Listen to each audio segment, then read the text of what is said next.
Почнано по 20 на минути и се одложи судењето против познатиот поранешен штипски угостител кој се товари за убиство на неговата 84 годишна мајка. 54 годишниот Стојанче Зарков е обвинет за фемицид, а на денешното судско рочиште тој побара да се одложи расправата, бидејќи обвинителството го достави вештачењето од ножот со кое е убиена 84 годишната Марија. Иако судото возможи 15 минути да ги видат анализите, сепак од страна на бранителот и обвинетиот беше побарано да се одложи за неколку денови.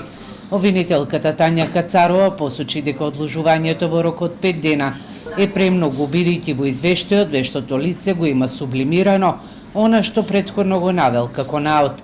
Според вештачењето на ножот најдени се траги на крв од убиената и ДНК профил кој му припаѓа на обвинетиот.